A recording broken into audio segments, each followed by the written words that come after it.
Okay, we are up close and personal. That was not the intention, but here we go. One thing I have learned this week, and that is peace is not found when you think that life is not going to throw any more problems at you. Peace is found when those problems don't change who you are at the core. That's been my week. That has been my week. Oh my goodness. Let's get into this week. So I started with a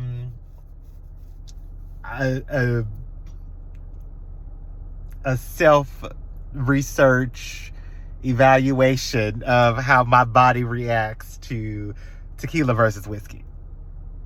Okay, yeah, that was my week because I worked from home Monday and Tuesday this week, and I think I got up one of those days and I didn't feel as good, and I was trying to do this little study, right? And so I went out, I bought some whiskey, I bought some tequila, not drinking them on the same day. Oh my gosh, I did not do that, but different days to kind of see how my body was going to react and how I was going to be. What is this? What is that? But anyway, to try to see how my body was going to react and review. The results were inconclusive. I don't know what it is, because the day I was just drinking straight tequila, straight whiskey, I was fine. All of a sudden, I did a Cutwater tequila mix, and I was like, the next morning, I was like, oh my God, Lord. Like I felt like it was a crazy hangover, and I don't know if it was all the sugar. I don't even know if it was a pillow, because I definitely slept on a different pillow that night. And so anyway, results are inconclusive. I still got to figure this thing out, because I like tequila, anejo. I like Irish whiskey, and I got to figure out this ratio. I did realize a long time ago I can't do vodka. I don't like vodka. Not that it makes me feel bad. I don't like the taste of it, and mixing it. Like, if you're forced to mix it with something every time, then it may not be the best drink for me. And so that was my logic. But yeah, that's how my week started. So if that lets you know how things have been going at work. And at work, like, I came across a leader that really kind of hurt my feelings. It disappointed me, because we as leaders, like, we have some responsibilities. But when you have an employee that is proving to you time and time again that they're just not going to get with the program, that the coaching isn't working, that the documentation isn't working, the process isn't working, when that happens, it is your obligation to move them forward in their employment by terminating. When they're letting you know that they're no longer a fit for the culture or the environment or your department, when they're letting you know that they're no longer a fit, it is your obligation to let them go. And when you leave somebody in your department for far too long, it becomes disruptive. It almost like you become a joke. Like, a lot of the processes and things that you're put into place, like, you lose your authority with the things that you're wanting to implement with the rest of your team, when they recognize that I don't have to take you seriously, because look at this person. They've been here for 60 years. And you still letting them, and so it was so hurtful, because I don't operate like that. And so when I see it, I know the damage that it can cause to the department. And then I understand how much time it takes to repair once you've caused that damage. And so, and it was crazy enough, I had a very similar situation that I'm catching early on with one of my employees. But because I told you how my week started, I kind of observed some behaviors. Some deadlines were being missed, some emails were being missed, and I was just like, oh, what the heck is going on? And then I was like, okay, like I told you how my week started, I was like, so maybe it's me. And so I took probably about 2 days to kind of review, to kind of monitor, not micromanage. Let me be clear. I was not calling out every single thing that she was doing, but I was simply monitoring. Like, oh, okay, you just sent this report out and it was wrong. Okay. Oh, this email came out to you 2 days ago and you still hadn't answered it. Okay, like I was legitimately monitoring her behavior, her work, her output. And so, was then forced me to step up as a leader to say, okay, got it. We need to have a conversation. Now, I do one-on-ones anyway with my team quite frequently, so nothing was out of the ordinary. So she wasn't on, guard or notice about anything. When I said, hey, we need to chat, it's time for a one-on-one, I'm putting this on the calendar. I put the one-on-one on the calendar. And ironically, the day after the one-on-one, the day after I scheduled the one-on-one, we were in the office and she pulled me to the side and was like, hey, can I leave at 12?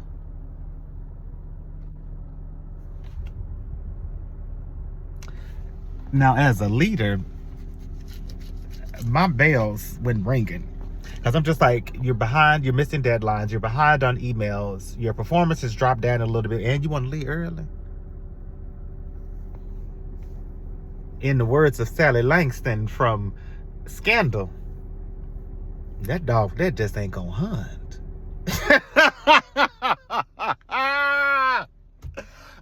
It was a great opportunity for me as a leader, because at the end of the day,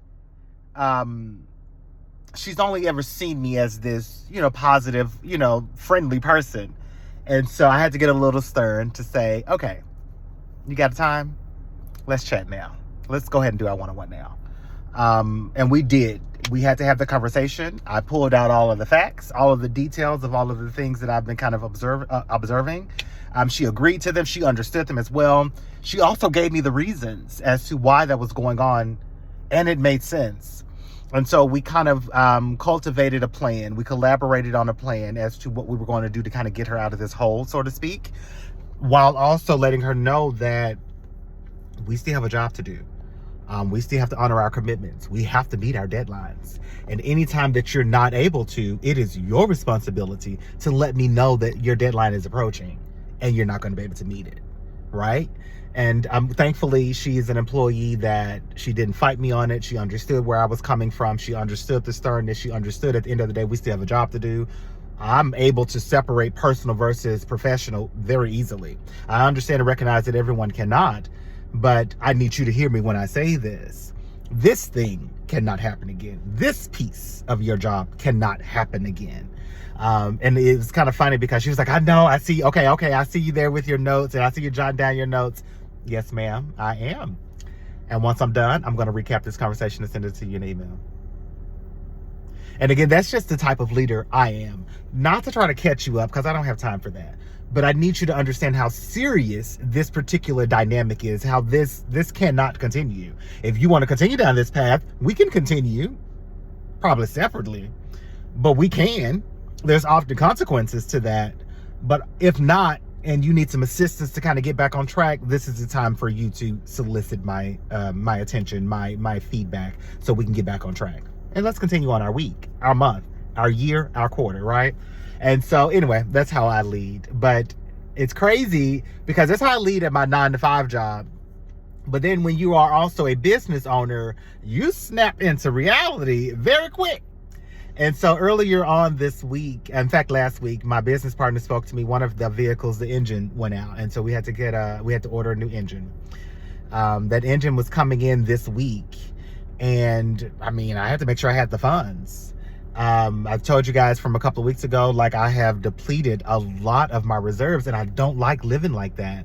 Like the business still needs money to survive. When things happen, like you still have to step up, like, And I got ready to apply. In fact, I did. I'd applied for this loan and got denied. So all of that was going on at the beginning of the week, frustrating. And I was like, oh my gosh. Like I didn't know what I was going to do. Me and Chat was kind of going back and forth, having conversations. And Chat was Chat GPT was talking me off the ledge, so to speak. But I got denied for the loan. And I was like, I had to come up with a backup plan. And I had that backup plan. But while kind of decompressing and trying to restructure my thoughts, I was like, let me apply again, but let me do for this amount. and was instantly approved. Like, it was crazy how that happened. Like, it just was instantly approved. And it was great because the engine had come in that day. The money was in my account the next business day. And so I was able to use those funds to quickly pay for that engine. And so the engine got put in on Wednesday. By Friday, my business partner was calling me to tell me that the transmission was out. So I was just like, oh my gosh. So part of me I woke up this morning getting slightly still frustrated about what happened yesterday, but because part of me is like, I didn't know that the transmission was even slipping. And so I'm like, in my mind, is this a mechanic issue? Is this the engine wasn't put in properly and it's not communicating properly to the transmission? Or was, the transmission giving us problems 2 weeks ago, 3 weeks ago, and you just simply didn't tell me? And so all of these thoughts are going through my mind, and my business partner and I, we will have a conversation today because he's out looking for a transmission to try to find one that's going to be more feasible. Now, fortunately, the loan that I got, it's a big enough loan that it will cover a lot of these expenses, but I wasn't planning on using it for this. And so I gotta rethink some things. And so I was sitting there thinking about like everything that's been happening to me with my 9-to-5, everything that's kind of happening with the business. And I was just like, thank God that my mindset isn't to spiral while these things are happening to me in my environment. My mindset isn't to immediately panic and just woe is me. And no, like my mindset immediately shifts to there's a problem. There has to be a solution somewhere. It may not be the solution I want in this immediate terms, but Jimmy, let's go find out what the hell that solution is. Like each problem that showed up for me this week, that's kind of how I approached it. And so I found myself this morning watching the podcast with Trevor, Brené Brown, and his podcast host. And it's a 2-hour-long podcast. I don't listen to podcasts that long. So to keep my attention, it's crazy. Now, mind you, I still have to go back and listen to it. I end up leaving the house. I listened like an hour straight, and maybe even a little bit over an hour. But the conversation was remarkable. It was completely refreshing. And one of the things that I'm gonna say 2 points that I learned that struck me. Number one, I think I heard Trevor speak about he had went over to another country, and some monks kind of got a chance to articulate how he was thinking and feeling in a different way. Because when you come from the realm like I do, such as teachings of Abraham Hicks and Gary Vaynerchuk, you learn to take accountability. Things in your life, like, oh, okay, you see your part in what you did.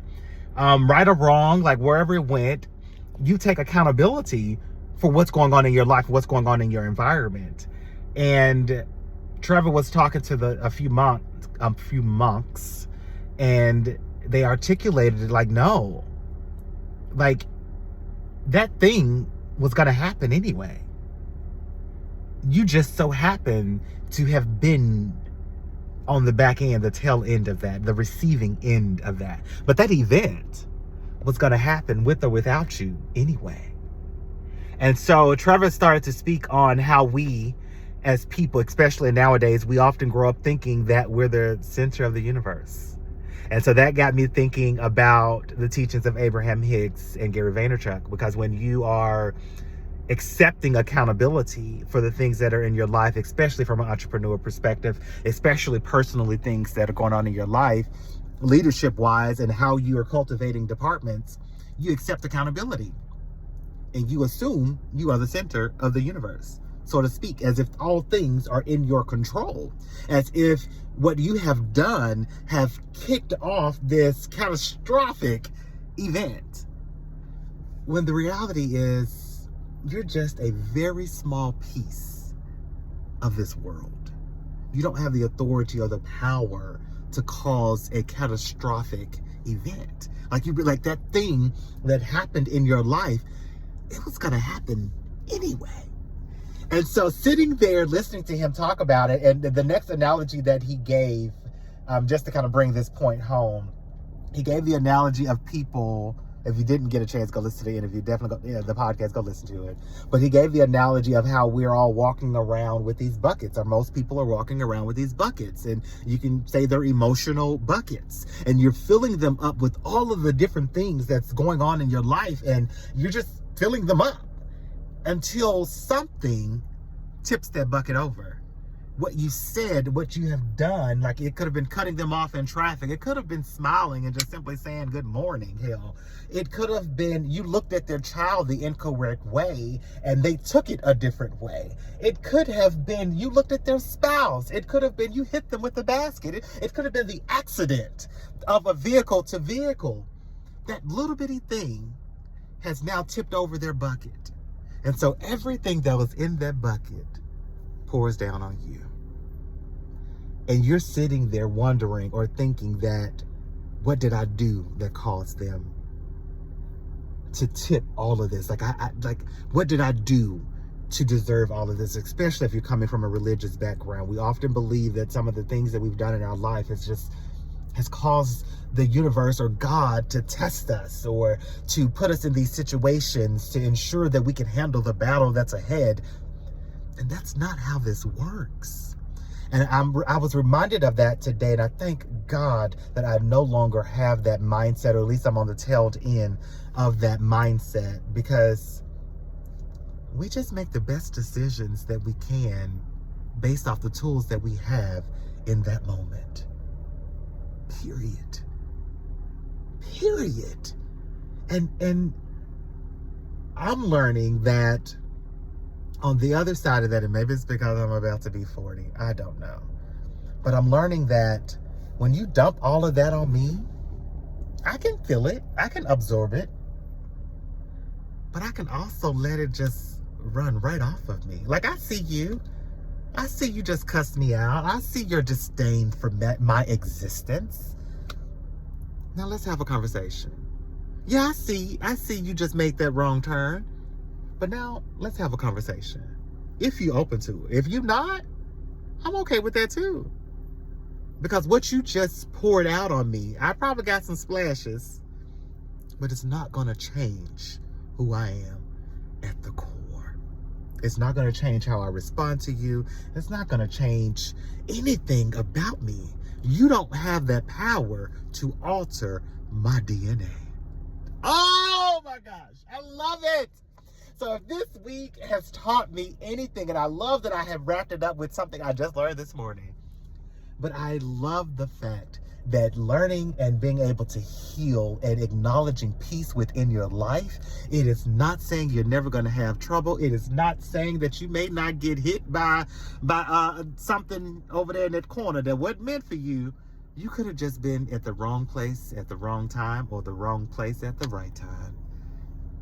How you respond to that should always be a representation of who you are at your core, period.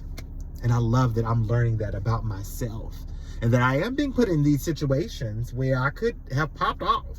I'm being put in these situations where, yeah, I could have responded negatively, or I could have allowed my own emotional bucket to spill out on somebody else. But I'm at that place in my life where I don't want to give you my baggage, not intentionally.